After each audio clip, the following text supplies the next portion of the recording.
Hi, everyone, and welcome back to Evolving Democracy. I'm here with my friend Joni, and I'm Christy. Today, we're going to be talking about Invoke our woke. You all, I'm sure, are familiar with the use of the term woke, which has been sort of demonized in a way of like, oh, it's so negative, it's so extreme, and so on. But what is woke? Woke is about being awake, which is really what we want to be in times like these so that we can go forward and take solid, helpful actions to help save our democracy and impact the world. What do you think, Joni? Well, yeah, when you think about being awake, you want to, in the morning, there is light, there is this freshness, there's newness, but you have to be able to see. You have to be able to see to know what to do. And so being awake, being woke is seeing what's out there, not hiding our face and not wanting to know. Now, and we've talked a lot about, there's this torrent of information, and you do have to regulate that. But it doesn't help to pretend that something isn't happening. And that's what we're talking about when we're saying be aware, be awake, be woke. Be woke. The idea of having awareness being a negative thing is a very bizarre twist because when we know more, we can be better informed. We can do things from a heart-centered place. We can move forward in a way that's congruent with what's going on instead of just making it up as if reality is what we want it to be. And as you know, certain people, including he who shall not be named, want to make reality into something that they like, which doesn't actually reflect what's truly happening. And I certainly get the idea that the whole woke idea can be taken to an extreme where there's a lot of shaming and there's a lot of judgment and there's a lot of picayune little details of like, you said this word and you never like, okay, well, there's certain words we know are always going to be inflammatory. But this idea of being excessively detail oriented is not helpful. But we know from the perspective of the big issues, the things about kindness, the things about love, the things about compassion. These are things we can agree on. And being woke together allows us to be that force that we've talked about before of joining together to do something larger than we are because we are in awareness together. We're not all in our own little world with our own pretend reality. We're coming together going, hey, this is an issue. This is something that needs to be addressed. Hey, these people are getting left out. That's something that needs to be worked on. Oh, look, the law is being violated. Oh, there are so many examples where being woke, awake, ceasing to sleep allows us to go do something constructive, which we couldn't do if we didn't know. Yeah, and there's a assumption in that we want to be in love, we want to be compassionate, we want to be in this space where we care about other people, because Christy and I recognize, and we suspect our viewers recognize as well, that caring and being compassionate toward others is how we build a better world. And the word woke, in a derogatory sense, demonizes those things that we care about, that it demonizes compassion. And we want to be compassionate. And as Christy said, there is an extreme level that, and that's why there's been some negativity around that word, that there's also there's also some leeway in some of the things that someone might say, well, thou shalt say this word or thou shalt say that word, but there's a range of what's okay, and what is never okay is to not view another human being as human. And what is never okay is to listen to someone's story, their personal story, and saying, well, I don't believe you, and like you're not gay, or you're not, that there is this sense of we have to trust people when they're talking about their own story, not when they're trying to put out into the world something that they want others to believe. But when you are listening to someone who is speaking from their heart, and I say this as someone who used to be a counselor, there's a quality there that you can really recognize that this is their story. Yes, we should listen to what young Black men say about their experience in America. That's not something that we can just wish away. It's true. It's true for them. And because it's not true for us, we can't just say, "Oh, yeah, you're just making that up. That's not real." You bring up an interesting point. On the one hand, we can't live their experience. But on the other hand, we can listen and we can take it in and we can try to understand and certainly understand from a heart level what that must be like for them. And in a way, it does impact us. It is part of the collective experience, knowing that's out there. If you have empathy, that much derided characteristic from the he who shall not be named side, you're going to be moved by that. I think this is an interesting opportunity. Being awake also requires some amount of vulnerability to be willing to take it in and to really see what's going on can be painful to be aware that that stuff is happening. And I know that some people, I mean, they've made it clear, we talked about this some amount last week, was that people get overwhelmed and they feel like, I can't even participate in this. I'm just going to have to run away and not look. And so being able to stand in the face of humanity's inhumane treatment of one another, that allows us to be vulnerable, but in a way that allows us then to go forward and do something about it and to make the world a better place. I mean, if we don't know, we talked about this last week, if we don't know a need is there, how on earth can you address the need? It has to be something you allow into your awareness, which requires an interesting sort of mix of vulnerability and strength. In a way, I think vulnerability is a strength. Being able to receive information and figure out what you want to do next, while very mindfully aware that and heartfully aware there's pain there, there's human suffering there, and being able to show up again and again. I think of the World Central Kitchen, who goes all around the world when there are emergencies and are disasters, and they bring food. I mean, it must be overwhelming to keep going to places where things have been obliterated and people are in chaos and there's death and destruction.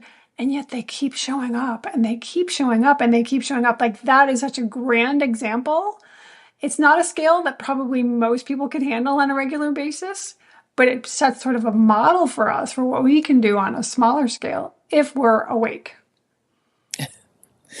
Yeah, being awake, being aware of what's going on. And Christy was talking about that vulnerability. And in that vulnerability, there's a couple of components, because it's the humility that I don't know everything. Now, I don't know what this person's life is like. I am still growing and learning, and I can be that person who listens and who wants to know more. So there's that aspect of vulnerability, and then there's also the aspect of mistakes we might have made. And I think when I was in school for counseling, I went back to school when I was in my 40s, and I learning LGBTQ, and I was pretty good on the LG and the B, because I had studied it. I had friends who came out in the 80s in the middle of the AIDS epidemic, but transgender was something that was new to me. And once I was learning this, and I had a very good friend who that was her specialty. I look back on some of the words I used and the thoughts I Mm. had and realized that I was wrong and what I did was hurtful. And and when I talk to people about LGBTQ issues, like specifically congregations who are trying to be more open and accepting, I give them permission, especially on transgender issues, to say, okay, this might be difficult for me to understand. How can I try to understand it with a heart wide open? And that is vulnerable because we have made mistakes in the past all the time. Well, I'm just speaking for myself. I have made mistakes all the time over my life. When I think of, touching a black woman's hair, which I've done, and there's like, yeah, I haven't done it in decades, but I did that before. And that's an awful thing to do. That's violating her personal space. And when you learn, you can be better, but you have to be open to the fact that I don't know everything. I have made mistakes in the past, and I want to be better in the future. And Ben brings up the good point. If you're listening to someone as an act of curiosity, we talk a lot about curiosity here. This piece of, I want to know, I want to learn, I want to be part of the journey of those around us is such a valuable quality for us to bring to all of this. The act of being received when you're listening, when someone's listening to you is such a beautiful thing. And to me, a lot of this wokeness is about opening our minds and opening our hearts to others, to be present for them in a way that's really touching and moving and connecting and perhaps transformative. We don't really know what the impact will be, as we talk about all the time. We don't know what the ripple effect is going to be of things. But there's a way in which this is very tender. This is something where we're sort of extending ourselves and they're extending themselves. And that's where real intimacy occurs, a real connection, a real sense of I'm seen and the other person can feel the same way. And that's how we develop friendships, to be honest, is really becoming very present and very willing to listen to the other person, which we can't do if we're busily going, what am I going to say? How am I going to respond? What's the answer I want to give? Versus, I'm listening. I'm here. I'm present. And that sense of curiosity, it's when someone is listening merely to respond, you can feel that. You can feel when someone isn't fully present with you. And listening to someone is truly listening, is a great gift that you give because you are opening up to their story in a way that doesn't happen very often. And that's one of the things, I'm glad I'm not a counselor anymore, but I always found it fascinating in the intake interview, in the first session, because it's so vulnerable for someone saying, I need help. Mm. I am coming here and I am trusting this stranger to share my story with. And unlike most of my peers, I love doing intakes because there's just something so precious about someone being vulnerable in that way. And I have had a similar experience. You mentioned working or, trying to get comfortable around the whole trans population and what the languaging would be and so on. I do Akashic Records readings. I've had some trans people show up. And I had no preconceived notion because I'd never met anyone who was trans. And some beautiful things happened in those sessions. And it was, I'm touched just thinking about these vulnerable individuals who would choose to be tortured in this way. It's really special to be able to be present for someone who's not having an easy time of it, who's not accepted by the mainstream, who's misunderstood, who's come into this lifetime and really has these deep challenges. But if you can see them and hear them, there's like a moment of peace, a moment of, oh, I can relax here. Oh, it's safe here. Oh, I can really be myself here, which, oh, who doesn't want that? I mean, I want to receive that and I want to give that. It's just a beautiful, beautiful thing. And so if you go to the woke end of things, if we are awake, we can be present for these really precious moments that come our way unbidden at times by the paths of people we cross, by the experiences we have, by the way in which we see something new. I mean, I'm assuming there was a reason why you touched that Black woman's hair. That may have been curiosity. That may have been, I mean, we sometimes do things that are inappropriate and then realize later, but probably it didn't come from a place of dominance or whatever. It probably came from that curiosity or that wanting to connect. Or, I've certainly had people touch me in ways where I'm like, I don't think so. And I don't think they were ill meaning per se, but we all are fumbling along in a lot of ways, doing our best. That's why it disturbs me that the far end of the woke, we're going to get down to the most minute detail and criticize and demonize and kick people out kind of energy is the absolute opposite of what I would like to see in woke. Well, and the other part of that is what is woke today may be passe tomorrow. So there is this sense of I want to be open and empathetic and be in the space of love with people. And I'm going to get it wrong. I will get it wrong. And that if you look across, again, LGBTQ, if you look across the spectrum of people, the words they use to describe themselves are very different. And so I might inadvertently do the wrong thing, or with a transgender person, I might misgender. But if you acknowledge, if it is pointed out to you, and you acknowledge and apologize and do better, generally speaking, you're on a good footing by listening to someone and their preferences and what they want.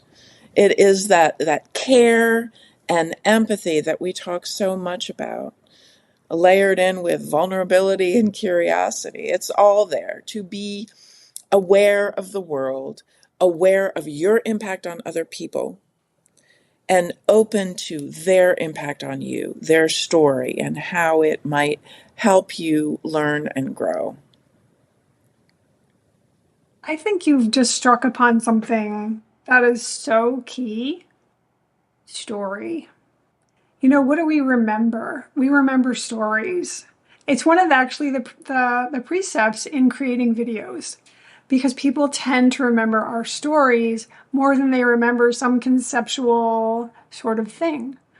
And those stories are what form some sort of a glue between us, sort of this connecting tissue between us because we all have stories, they're all relatable, they all have some shared human element and allow us then to connect in a different way. And these ways of ostracizing people tend to not have stories. Well, there are the stories eating the cats and dogs, but those are false stories. So we're talking about actual honest to goodness, these things really happened kind of stories that allow us to relate to what's happened with them, for them, and so on. I mean, why else do you think we read books?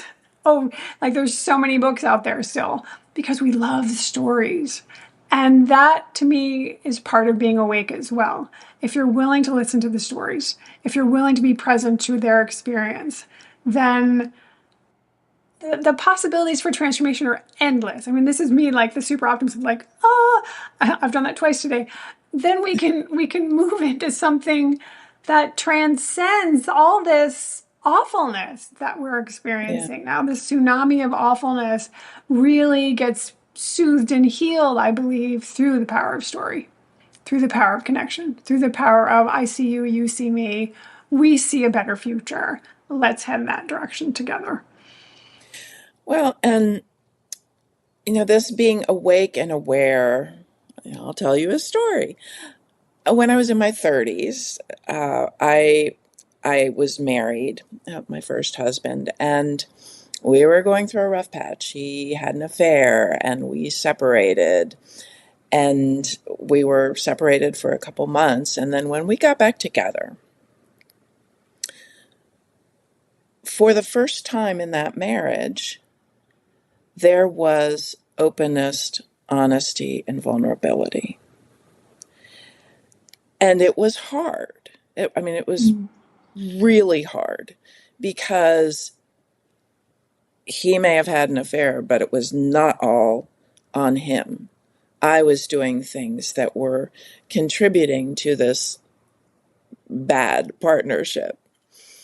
And it was the sense of possibility in that vulnerability. And then things continued to devolve. And 2 years later, same thing happened, but this time it's like this is it. But what I learned from that, and this changed my trajectory. I went to therapy. I was willing to look at myself and what I had done wrong. But one of the phrases that I have used ever since is, I would much rather face the truth than continue to live a lie. So it would have been easy to paper over the problems that we were having the second time. But no, it's much better from my personal experience. I would say I would 100% all the time face something that is hard to face, that makes me look at myself and go, all right, I made a mistake. How can I be better? How can I grow? How can I grow in love? Than to just pretend, than to be not woke, than to still sleep. I'd much rather be awake and aware and woke than living some sort of fantasy. This is such a powerful testament to what we're talking about here, because this translates from my perspective, right to our country. Those of us who attempted, I am one of these people, la la la, because at first, he who shall not be named term, I've said this before, I was just sort of like, oh my gosh, I can't look. Tell me when the 4 years are over. I just have to wait. I just want this to be done. And now that I'm awake and aware, I'm also sort of excited that we can build something so much better, not just from where we are now, which is not good, but from where we were before, which was so much less than ideal. That this is an opportunity for us through that awakeness, through that awareness, through being woke, so to speak, to what's going on, that we can say, no, this is what's important to us. This is what's important to us over here. This is what we really want. This is who we really are. This is what our values look like. We get to be part of this reconstruction, which really I'm actually getting excited about the possibilities of constructing something that really is more aligned to what we want as humans who love one another. And without this crisis, without this chaos, this would not be possible. So I'm actually ready to be awake and aware and available for this versus the first term where I was like, oh, because then I believed it would somehow resolve itself. And now I don't believe that. I don't believe if we all sit back and go la la la, that it will actually resolve on its own. Instead, stepping up is how it resolves. So let's be here for it. Let's be woke and then make sure we spoke. I don't know. I want to make it rhyme. Make sure we speak out and say what we want our world to look like. Right, and that's the values, because one thing about being woke is you're aware that your values are being violated. And going back to my story, is I was by myself for a long time after that first marriage, after I got divorced. But I knew what I wanted, and I wasn't going to settle for anything less. And I got the perfect spouse for me. Uh, Because he, you were aware and you were awake. Like you knew what you wanted and you could recognize when yeah, you saw it, like, ah, this feels like what I'm looking for. This is satisfying. This is what I want my life to look like. And you can't do that if you're busy, like, I don't even want to look. I'm just gonna be single. I'm gonna be by myself forever because I don't want to know. I don't know. And I don't want to risk. Some of this is risking, to come out and say something or to do something, even, to go protest can feel like, oh, wow, this is a stretch and this is a leap for me, but it's totally doable. We are proud testaments of that. Both my husband and I, our first protest being No Kings 2.0, like we can decide that we are going to show up because we are aware and awake versus somebody fix this for me. Tell me when yeah. it's done. Wake me up from my sleeping capsule. I'm going to put myself on hold and then wake me up when it's done. Like, oop, that didn't work. Oh, okay. We gotta wake up ourselves now. We need a lot of different alarm clocks set. Well, and that waking up, it is that new day, that new dawn, the new It's that new possibility that day. Christy talked about, the sense that we can rebuild something in a way that we never could even have imagined before. And holding on to that sense of possibility is also being aware and awake and woke. You wake up, and instead of putting your putting your head back under the covers, you get up. Why do you get up? Because you think there's possibility in the day. Possibility to be more, to do more, to grow more, to love more. And that's the possibility I want for this country too.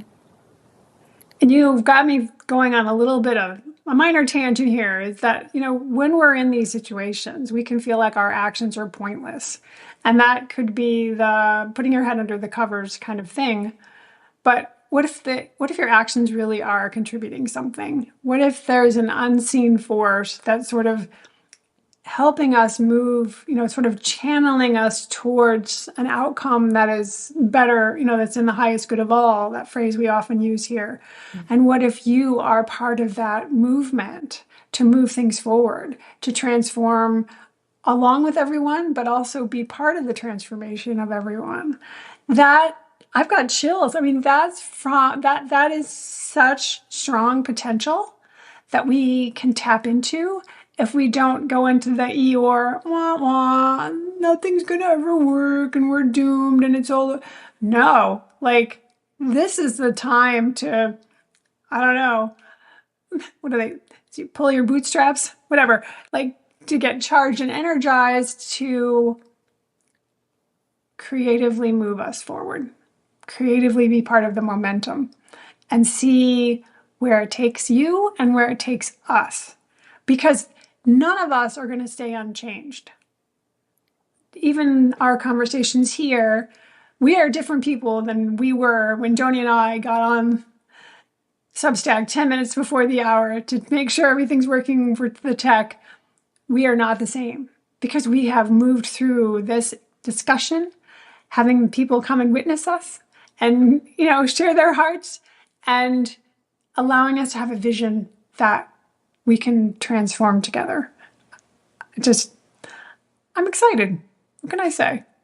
Well, and it's yes, we want to see this country transform, but in the process, we are each transforming. Exactly.